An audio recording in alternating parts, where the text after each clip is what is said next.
నానమ్మ నానమ్మ నానమ్మ ఏం నాన్నా? ఆడుకుందా నానమ్మ?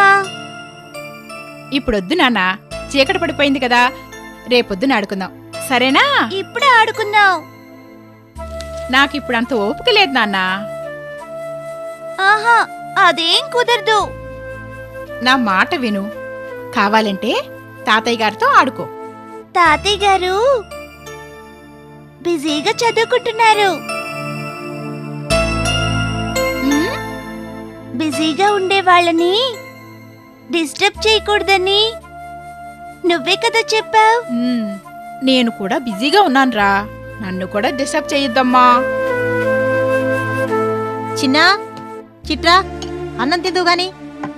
అదిగో అమ్మ పిలుస్తోంది, వెళ్ళి అన్నం తిను, తర్వాత ఆడుకుందామే. చిన్నా, ఏమిటి పిలుస్తుంటే ఏం చేస్తున్నావు అక్కడ? వెళ్ళమ్మా, వెళ్ళి అన్నం తిను, లేకపోతే అమ్మ కొడుతుంది. రేయ్, వెళ్ళమ్మా, వెళ్ళు. వెళ్ళి అమ్మ వెళ్ళు. పిలుస్తుంది, వెళ్ళు వెళ్ళు. కూర్చో.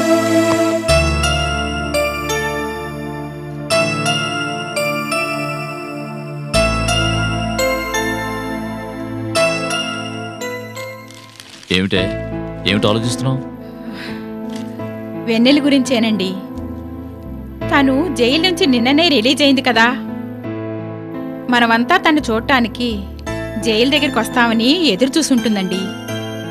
మనము వెళ్ళలేదు, కృష్ణ వెళదామనుకున్నా తను వెళ్ళలేకపోయాడు.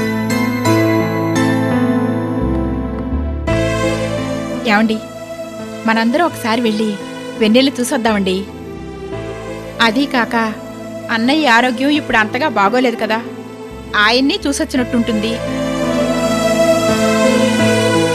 ఏమంటారు? రేయ్, తినేటప్పుడు ఏమిటి ఆటలు? రేయ్, ఎన్నిసార్లు చెప్పాలరా నీకు? ఒక్కసారి చెప్తే వినాలి.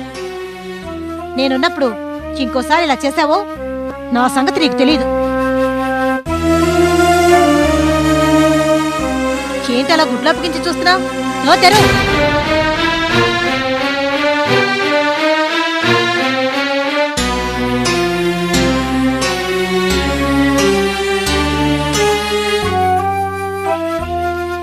ఏమే, కోడల ముందు వెన్నెల గురించి మాట్లాడొద్దని నీకు ఎన్నిసార్లు చెప్పాను?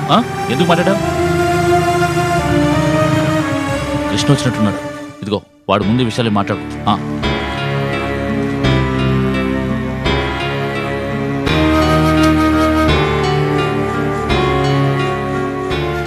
ఏరా, అలా ఉన్నా?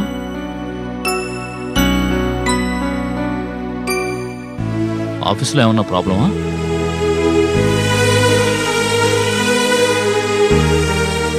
ఏదో ఒకటి నువ్వు మాట్లాడకపోతే అసలు ఏం జరిగిందో మాకు ఎలా అర్థమవుతుందిరా? ఏం జరిగింది? నాన్న, కావ్య కనిపించడం లేదండి.